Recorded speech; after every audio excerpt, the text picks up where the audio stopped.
All right, we're back here on Liquid Lunch, and we got Joe Barbieri joining us at the table. And Joe, the countdown is on. I mean, I can't believe it. I was watching CNN or something last night, and they had that. Anyway, they have a countdown clock, you know, to the because it is what is it August 2nd deadline of the big U.S. Debt ceiling. So what's going on? Well, first off, this episode of the debt ceiling isn't new. There's been a bunch of these episodes. But there's more hype about this one than... This one seems to be more serious. Yeah. Because the politics is getting more entrenched in the White House. And the problem is getting more and more serious all the time, right? In the sense they're always raising the ceiling, and they haven't really managed to get any kind of a handle on that debt, which is literally to the moon. It's heading there. Yeah. The ceiling just allows them to issue more debt, but it doesn't actually fix what the problem is, which is too much debt. And if the worry that everybody has now is if they don't pass this debt ceiling, that they can't issue more debt, and a lot of stuff will not function because there's no money to pay for it. And that's why there's the hype now. Yeah. The other thought I have is this whole momentum, and I'll call it drama, of too much debt. Lots of and drama, everyone fearful and concerned, and not unrightfully so, notwithstanding. Hundreds of years ago, we didn't have the problem of too much debt, too little debt. When has it ever been right? Well, it's all about balance, and yes. Debt is useful in certain situations, primarily investment, like starting a business. You borrow money, you buy your equipment, yes, and it's tax effective, and if you lose it, the business is contained and you start over again. But it's become now that debt is used for everything, for government, for consumer, for business, for every level of government, and now they have so much of it they don't know what to do with it, and so that's why we've gotten to this stage. And so debt is useful, and it's always been useful, but you have to know how to use it. So how does national debt get balanced with global debt and in a way that is equitable for humanity? Well, I'd say use it only for what it's useful. So I'd keep it in the corporate sector for business use. Consumers, I guess it's very subjective as to how much a consumer should have Mortgages, or shouldn't for instance? have. Well, mortgage would be that would be the first practical thing. use. And that's what it was traditionally used for, and then it became car loans, leases, and then it became Starbucks and newspapers, and now it's everything, food. Oh Lord, yes. It's to me, it's not I mean, debt is one thing. It's the whole. I think the money system. I think when you really look at the real problem here, it's the way our whole money system operates. The reason there's so much pressure from consumers to take on debt, from businesses want consumers to take on debt because they want those consumers to buy their products, right? Because it's a liquidity problem, and our system is set up in such a way that money only gets created as a debt. Right? So that's how it is now, yeah. And then because money only gets created as a debt, then there's always interest owed on that debt. And you start looking at compound interest, and if I would love to see a statistic that showed, for every dollar in circulation or for every dollar paid as tax, what percentage of that is interest today versus what it was 10, 20, 30, 40, 50 years ago. Because I think it's taking up an ever larger 100%. piece of that pie, and really interest.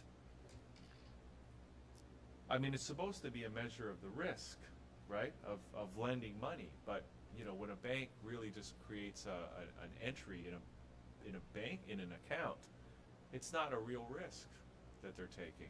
I know this is heresy, but I really think that the real answer, when you talk about a $14 trillion debt that the United States owes, it's they'll never pay it back. If they do, they're going to destroy the economy and destroy American civilization. The question of money is I think even more importantly looking at what's our value base, and maybe you have some thoughts on that, but I think it's a bigger question rather than just money. It's what do we value, and if we look at having debt, is it Earth's debt, or is it humanity as our thinking? And then in our thinking, it's what do we value, and what is that based on? Is it just based on the gold or resources in the earth? Is it based on humanity? And if so, where is the debt really attributed to? And is there a better value system that you might imagine that we could create? Well, okay, just trying to get all the questions started in my head, but, well, Sorry to be so soft on you. originally when money was made, Yes. the stuff came first. People made goods, they bartered them, they exchanged them. Yes. Then somebody said, well, this is a pain.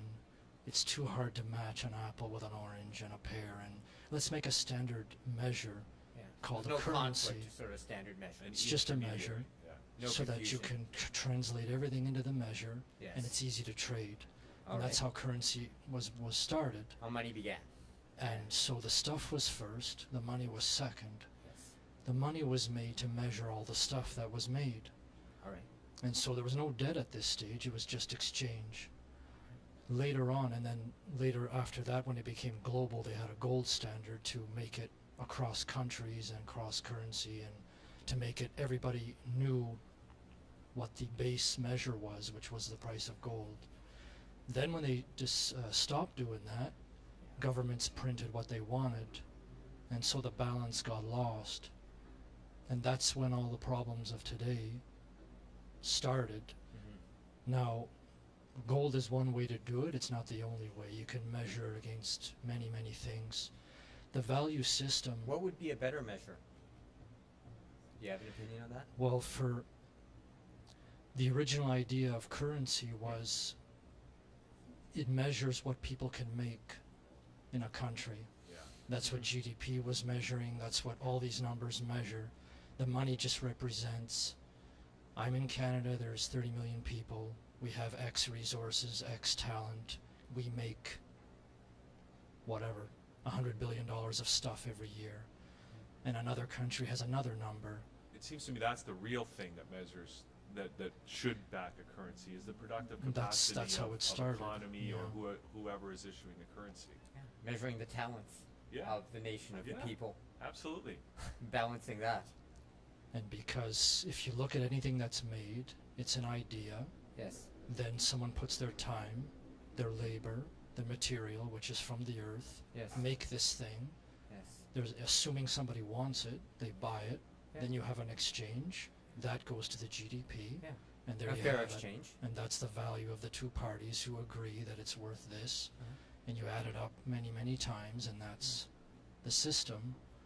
And so the value part you're asking about is that. So What do what's peop- become unfair and unequitable? Is it the interest rates? Well, it's the measuring of it's the issuing of the money and the measuring that the money's supposed to do. Yes. If you don't have any debt, it's pretty even. Yeah. The stuff is the debt, it's balanced. Mm-hmm. We know where everything is. Once you put interest into it, that's an added cost. Yeah. If you look at anybody's bills and you borrow money to pay them, Yeah. there's all this interest that adds up. Mm-hmm. That thing gets more expensive. Your house, your car, your Starbucks, And whatever. there are economists that say that really that's the real fundamental cause of all inflation is interest in the system. Because where's that money going to come from? It has to come from somewhere. It's not real value. It's Well, it's the infl- cost of money. That's what they call it. It originally started as risk, and then it became a cost of getting money, which is getting loans. And now it's just been ingrained as, in order to do anything, you have to have debt. And to have debt, there's a price, and it's called an interest rate. And it just adds to the total. And so that's become the thinking now. When you create money, it starts with debt. There's implied interest in it. And it just adds up. and that's how you get the national debt and the provincial debt. It's all coming from that idea. What could we be doing now, or should we be doing now, with all of this that's happening? We'll borrow a lot less. Okay. Start asking what the currency's supposed to do Yes. and how we're supposed to do it. I mean, you can take it to the beginning and say, let's just barter again, but if you People try are doing that today, and aren't some they? people are Yes. doing it, but if you do Small. that all the time, it's very slow. And Well, there's these new barter organizations that are coming up, and there's also the alternative currency movement, right? Yes. And they're kind of both coming at the same thing and ultimately Same arriving at the idea. same place, with the possible exception that the commercial barter networks are approaching it more as like a business, tend to be a little bit more successful, and probably if you look at and they do a lot of B2B stuff, a lot of B2B where and their transaction volumes are probably a lot more than the community currencies, but I don't know. Are we going to? What's going to happen though? August 2nd is coming down the pike, and even if they agree we're going to raise the debt ceiling, that's only until the next deadline, right? there'll So be every another time one that of this these. comes up, there's more hype now this time than ever. It's either we're either just going to delay that moment of truth, or the moment of truth is going to be August 2nd. What do you think is going to happen when that moment finally arrives? Are we going to go into a hyperinflationary scenario, or what do you well, think? there's a few options, but I think they're all similar. Number one, the U.S. can default, which means they're not paying any interest. Now, that in itself is not really that bad, but it's the effect. Sounds drastic or dreadful, but you say it's not that bad. Well, it's not that bad. Well, there's one thing to keep in mind. All the stuff that exists still exists. True. So whether you change the currency or you use another currency or you don't pay the interest, the stuff is still there. Yes. And the people in the States and the world have to remember the stuff is where it started. So if you still have it, you can just rejig But it. it's so easy for governments to forget that. And I'll just give an example. Here in the city of Toronto, we have Mayor Ford is trying to cut the city budget. He's cutting lots of stuff, whatever it is, you name it. He's cutting services that the city provides. Well, the reality is that all those people are in those jobs, capable of doing those jobs. As of today, we are capable as a city to deliver those services and to run the government as we have been. But because of this really an artificial thing called the debt, we're going to stop doing those real things to meet an abstract Perceived value, objective. or of cutting that Yeah. without looking at real value. Yeah. And that's, back to that question about what the value system is. Yes. That's going to come up as where should our money really be going and used for. And I think we're getting to the point of people are going to go back to the stuff that they make and say, this is what it's worth. Mhm. This other stuff is an instrument and whatever, just change it. I mean, default was one option. They could devalue the dollar, which Would that basically, be what would the impact of that be? well, basically, if you have a dollar today, it buys, say, a dollar worth of something. Yes. By devaluing it, you're lowering the value or buying Mhm. power, so you can buy 80 cents of something or 60 cents. So there's too many dollars now and not enough stuff, so you're taking the dollars out and Mhm. balancing them Mhm. so they're more even. Mm. That's the Well, most the markets, basic way to think of it. the way the world markets are looking at the U.S. dollar over the last few months, the world markets are devaluing the U.S. dollar. I mean, It's already happening. I can't believe I think I asked yesterday, the Canadian dollar is $1.06 U.S. That's I mean, one that's indicator. that's bad for us. It's bad for our economy. We do so much trading with the U.S. that, for us to sell stuff to the U.S. is more expensive for them now. So it's going to have a negative impact on us if their dollar continues to go down relative to ours. Well, for the sellers it is. For the buyers it's better Yeah. if you have the money. But that's one indicator of that. And Like the Swiss franc, for example, is at a record high, and the Australian dollar is at a record high, and it's all the same reasoning. People are going to the physical market to hedge against the US dollar. They're looking at real stuff. We have a lot of real stuff in Canada, so our currency is going to go up. And those other two currencies, Swiss has gold, Australia has commodities. And that's the whole thinking behind. And people like China are buying real stuff, real estate, oil fields, gold, all physical things, because they're trying to, if something happens to the dollar, they have another way out. And that's the whole, that's where all the markets are going the last few years.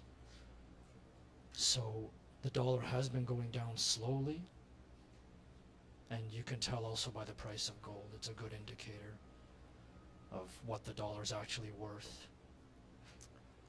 Okay, Joe, what haven't we asked you that you want to give us an insight about around this debt issue, around the US dollar?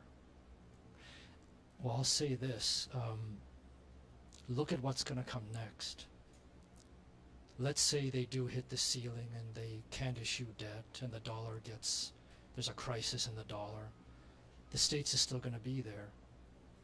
And likely there'll either be another currency, another system, something's going to replace it. And when that comes, people will just get used to whatever that something is. So I think that's where the effort should go now, is... Well, we've seen pictures. There's pictures circulating on the internet of something called the Amero. And that's one possibility. It's a new currency that's, at least conceptually, being designed for the Canada, US, and Mexico. But I don't want to be part of that. Well, that has other issues with it, like putting three countries into one. But even just taking the States on its own, if you were in America now and you said, well, if these dollars go into the tank, what am I going to do now? Just think of what you're going to be able to trade later on. What stuff do you have? What stuff can you make? Who can you get to know that you can exchange with? And work on that. And that's how everything started, and that's how it'll continue. Maybe we need to take, instead of waiting for some global authority to create new regional currencies like the Amero, maybe we need to start thinking about creating new currencies ourselves. Or I've always advocated the idea that productive institutions like companies, corporations, and just groups of people that are actually productive at producing something should be creating currencies, because they actually have the productive capacity to back it up. I could see that coming, yeah.